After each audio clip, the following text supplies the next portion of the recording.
La voz de tus derechos.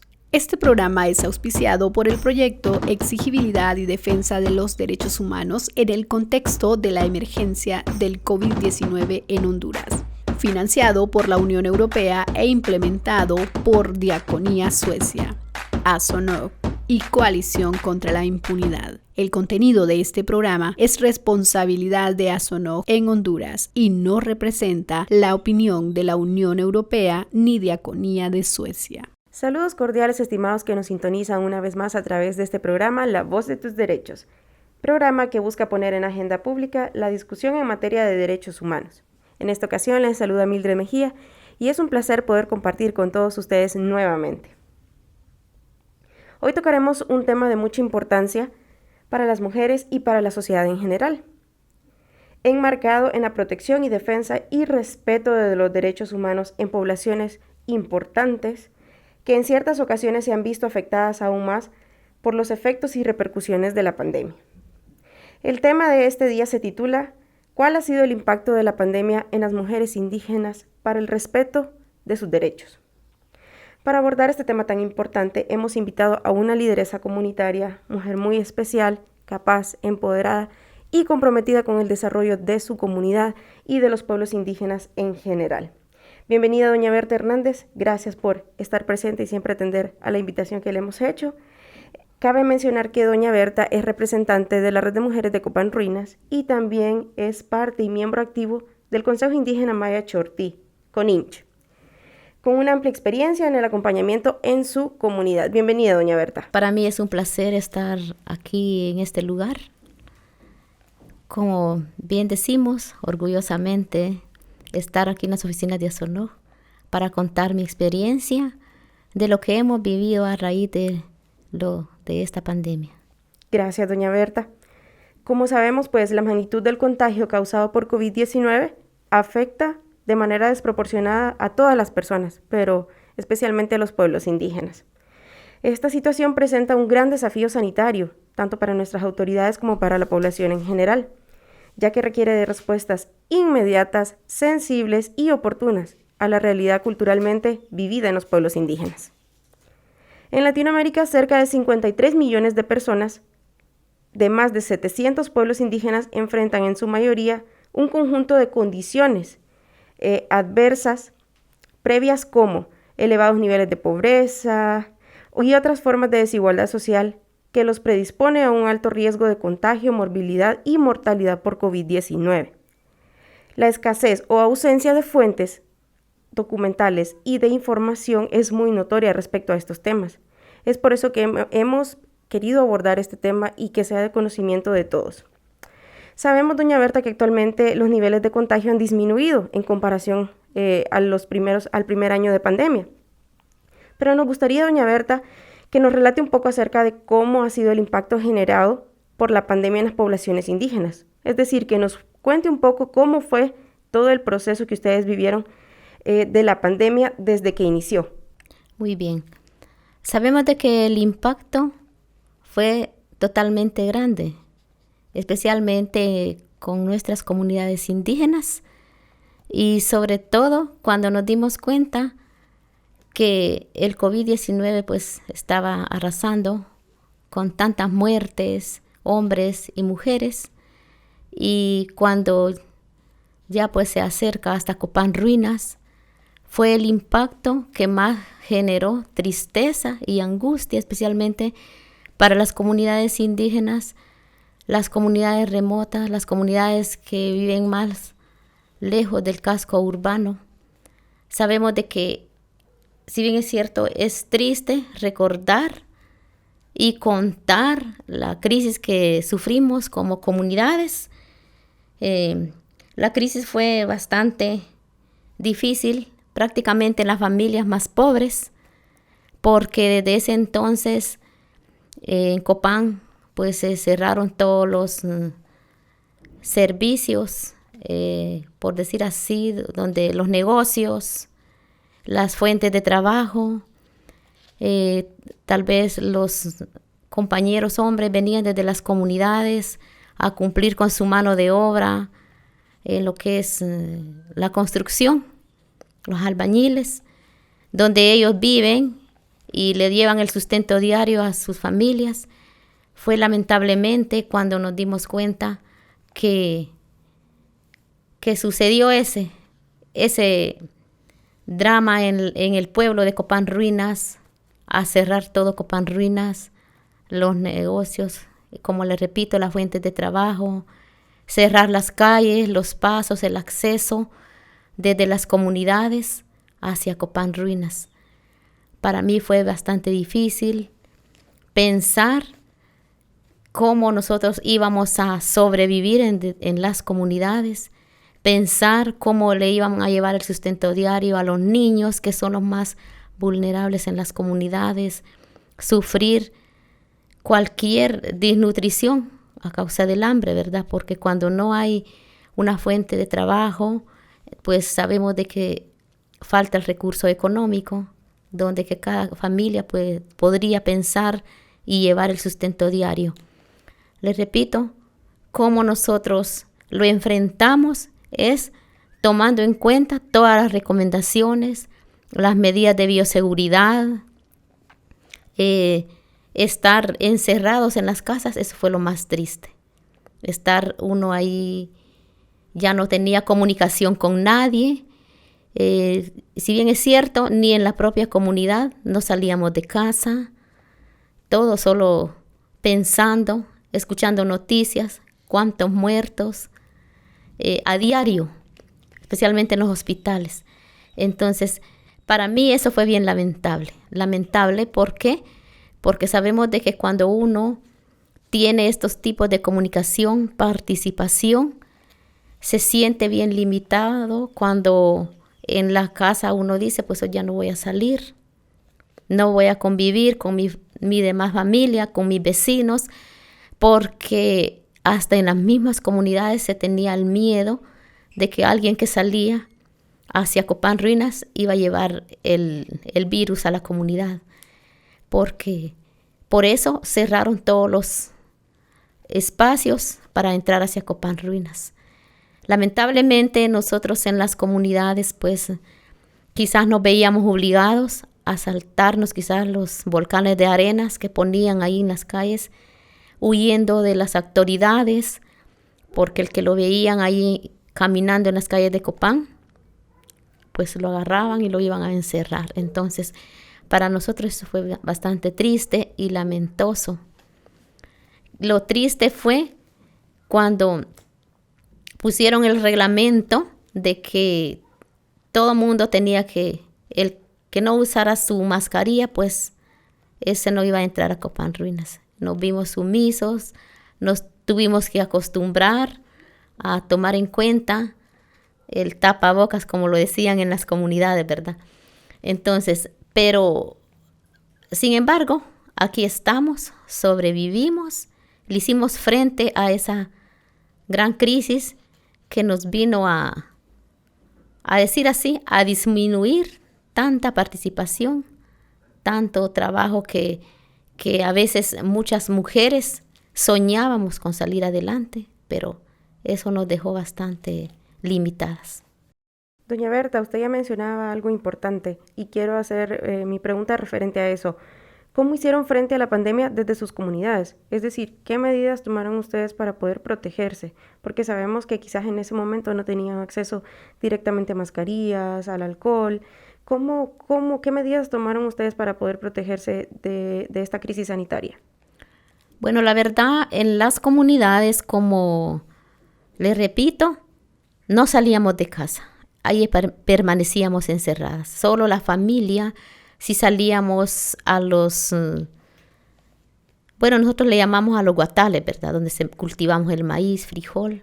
Solo en familia salíamos a veces a buscar leña o a chapear el guatal para la nueva siembra. Solo en familia, sin comunicación con ninguna otra persona, aunque fuera de la comunidad. Uno de los impactos que a mí, me puso más triste fue cuando también cerraron las iglesias. Porque ahí es donde uno convive de día a día, tarde a tarde. Y cuando cerraron las iglesias, para nosotros fue un impacto demasiado difícil porque dijimos, se está cumpliendo el tiempo. donde las iglesias las iban a cerrar. Pero gracias a Dios no ha sido así. Pero ahí lo hicimos, ahí nos poníamos en oración, usando los propios medios de las comunidades, haciendo mascarillas con nuestras propias manos, de telas y todo, de 3 telas, para poder protegernos y así salir hacia el casco urbano a comprar tal vez alguna libra de azúcar, una librita de arroz. Esa fue la forma que nosotros usamos, y también cuando no teníamos el alcohol, pues prácticamente agua y jabón, clorando bien el agua, los trastos, todo eso, los que uno ocupa. Y de esa forma nosotros nos protegimos. Gracias a Dios, como les repito, en nuestras comunidades o en mi comunidad, no hubo un caso que se diera por el contagio del COVID-19. Qué bueno escuchar eso, doña Berta, que pues todos los pobladores pusieron de su parte, cada comunidad, cada familia, para poder protegerse unos con otros. Una pequeña consulta, doña Berta, ¿acudieron ustedes a la medicina natural, a sus prácticas ancestrales, para poder hacer frente a esta situación? Sí, en primer lugar, eso era lo que nosotros hacíamos en las comunidades, lo que estaba a nuestro alcance. Una, porque no podíamos viajar al centro de salud, porque supuestamente no había medicamentos, solo estaban más bien atendiendo los casos de COVID-19 y a otras enfermedades, así, una pequeña gripe, una pequeña calentura. Para nosotros eso no era el COVID, porque sí creo que quizás, ¿verdad?, en algunos momentos casi nos sentíamos perder la fe, ¿verdad? Porque llegó un momento donde nosotros también no teníamos el olfato ni sabor. Pero eso no nos vino a nosotros a limitar. Primeramente nosotros lo que hacíamos era usar el limón y chacté. Eso, cuando había algún familiar enfermo con fiebre, tos, el limón y chacté. Eso usamos nosotros como primera parte en las comunidades, en lo que es la medicina natural. Es interesante poder conocer también sobre sus prácticas y culturas en cada una de sus comunidades. Yo quisiera saber, doña Berta, a opinión personal, si considera que los pueblos indígenas son altamente vulnerables referente a esta situación, ya sea de pandemia, ya sea situación de derechos humanos, y si me da su punto de vista y su criterio. Sí, en primer lugar, los pueblos indígenas son los más vulnerables. ¿Por qué le digo que somos los más vulnerables? Porque vivimos en las comunidades más lejanas, lo que les repetí anteriormente. Por ejemplo, escasez de medio económico para poder trasladar a un enfermo al centro de salud. Y si bien es cierto, lo que le decía anteriormente, las personas que tenían su dinero tal vez con más capacidad, pues se abastecieron de alimentos, de material de bioseguridad, pero las personas o mujeres indígenas o familias indígenas sufrimos mucho. Por eso le digo que somos más vulnerables, porque tal vez no teníamos una fuente de trabajo donde teníamos un bienestar económico que nos pudiera ayudar o que nos pudiera beneficiar. Porque si bien es cierto, nosotros en ese entonces podría ser que no estábamos preparados para cuando esa enfermedad se acercó. Yo, en mi punto de vista, en ese entonces, recuerdo que fue un 15 de marzo, yo estaba trabajando. Y me dijeron, doña Berta, usted va a dejar de trabajar. Ahorita se va a cerrar esta fuente de trabajo, los hoteles, todos. Entonces, lastimosamente lo sentimos, pero usted tendrá que irse para su casa. A todo el personal despidieron y nos quedamos sin esa fuente de trabajo. Costó para que nos pagaran ese dinerito y, bueno, una quincena, porque era por un mes que yo estaba trabajando. Eso fue bastante triste y lamentable. Algunas que teníamos tal vez un medio de trabajo, pero los que no tenían un trabajo, esos se quedaron sin nada, por decir así, sin ni un 5. Entonces, las comunidades indígenas somos las más vulnerables, solo por el hecho de ser indígenas.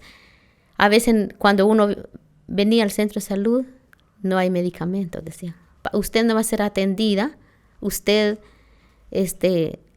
no tiene, si no viene con el contagio del COVID, lo sentimos mucho, para usted no hay atención médica aquí en el centro de salud. Porque si usted viene con otra enfermedad diferente a la del COVID, usted lo que viene a hacer es a contagiarse. Entonces, lastimosamente, muchas mujeres se iban tristemente con sus niños para las casas. Sin duda alguna, doña Berta, a lo largo de todo este proceso de pandemia, se vieron vulnerados y violentados algunos de los derechos. Lo que usted menciona, el derecho a la salud, el derecho a la economía, el derecho a un trabajo, el derecho a un ambiente sano y limpio. Y haciendo referencia un poco a los derechos humanos, ¿considera o cree usted que como mujer indígena son reconocidos y valorados sus derechos? Bueno, sabemos de que en Honduras hay leyes que nos amparan como mujeres indígenas, sobre todo con los instrumentos internacionales, ¿verdad? Que ahí hay en el artículo 11 donde habla que tenemos como mujeres indígenas, tenemos ese derecho a la salud, a la protección en el trabajo. Si bien es cierto, también nos ampara a favorecer en lo que es la actitud y registro, donde habla también del derecho a la salud y a la seguridad y las condiciones de trabajo, ¿verdad? Que eso como mujeres nosotros tenemos derecho a un trabajo, pero lastimosamente no se da. También lo que es a las condiciones, incluso también a la salvaguarda y a las funciones de reproducción. Como mujeres tenemos sin fines de derechos, pero lastimosamente esas leyes no se cumplen. Así como lo hacen en papeles, pues ahí se queda. Son derechos que se nos violentan a nosotras como mujeres indígenas. Bien, doña Berta. Nos mencionaba anteriormente algunos de los obstáculos o algunas de las carencias o dificultades que ustedes enfrentaron, pero ¿podría mencionarnos específicamente cuáles son los obstáculos que las mujeres indígenas enfrentan para poder exigir y defender sus derechos? Pues la verdad, uno de los primeros obstáculos son, por decir así, sin una fuente de trabajo no hay un bienestar económico. Y una mujer que viva bien lejos de una comunidad, así como nosotros vivimos, difícilmente, son una de las limitantes que ellas ponen para poder participar, para poder empoderarse y defender sus derechos. Pero a veces yo les digo a algunas compañeras, eso no es todo. Podemos asistir a una capacitación, es allí donde vamos a aprender. Traemos el aprendizaje y esto nos sirve para podernos defender en algún momento. Puede ser que yo diga tanta capacitación y a mí no se me queda tanto. Pero eso es bien importante porque hay momentos que uno utiliza ese aprendizaje para poder defender los derechos. Excelente, doña Berta. Usted muy bien lo dice, el poder empoderarse, el poder capacitarse, el poder formarse en materia de exigibilidad y defensa de derechos es fundamental para las mujeres y para los pueblos indígenas. El poder reconocer por sí solos cuáles son sus derechos y poder empoderarse y apropiarse para que de esta manera se puedan exigir y defender frente a autoridades, frente a organismos y frente a la sociedad en general. ¿Qué recomendación le da usted, doña Berta, a los gobernantes municipales, funcionarios públicos y al gobierno en general para hacer valer sus derechos como mujer indígena y como población indígena en general? Bueno, una de mis primeras recomendaciones es que le tomen el valor y el mayor sentido a por ejemplo, a todos esos instrumentos internacionales que nos favorecen como mujeres y que reconozcan que como mujeres somos valiosas, somos importantes sin distinción de sexo, raza y color. Especialmente ahorita que tenemos una presidenta que es mujer, consideramos de que como mujeres podríamos ser más escuchadas y valoradas, porque sabemos de que el machismo existe en Honduras, tanta violencia, a veces por cualquier cosita, no, la terminación es asesinar a esta mujer. Pero, como les repito, las capacitaciones son bien importantes porque fíjese que yo, no sé si me largaré en esto, pero yo tuve una experiencia bien valiosa. Eso fue como en el año 1990, como en el 2009, por decir así. A mi mamá, que en paz descanse, hubo un señor que la acusó así injustamente. Ese señor tuvo un atentado, mi mamá iba sin querer pasando por ese lugar y él dijo que ella sabía de ese tema y la vino a acusar. La fueron a traer los de la DPI sin sentido, pues, porque a ella la amenazaban que le iban a poner presa, que ella sabía y ella no comentó. Luego mi mamá, yo vine con ella y le dije, mire señora, mi mamá es de tercera edad, ella solo andaba haciendo un sumandado. Ella no sabíamos de eso, que a este señor le iba a pasar. Si él se equivoca y la juzga así de esa manera, yo voy a pasar y voy a hablar a Derechos Humanos y a la Fiscalía de la Mujer, donde nosotros también tenemos una ley que nos ampara como mujeres, especialmente mi madre que es de tercera edad. Entonces, no señora, me dijo, y si usted cree, le dije yo, que yo no sé nada, le dije, mañana le tengo unas 100 mujeres aquí. Entonces me dijo, no señora, no se preocupe, ya se la vamos a entregar. Entonces, como a una hora después me llamaron para adentro y ya le estuve explicando a qué pueblo pertenecía, en qué participaba. Y luego, no tenga pena, aquí está su madre, llévesela. Por lo tanto, y hasta el señor, como me conocía, dijo, no tiene razón, tal vez fue que me equivoqué, dejen ir a la señora. Pero yo puse un poquito de mi parte y eso me alegra y incluso mi madre antes de morir me dijo, vos me salvaste de aquello que me acusaba.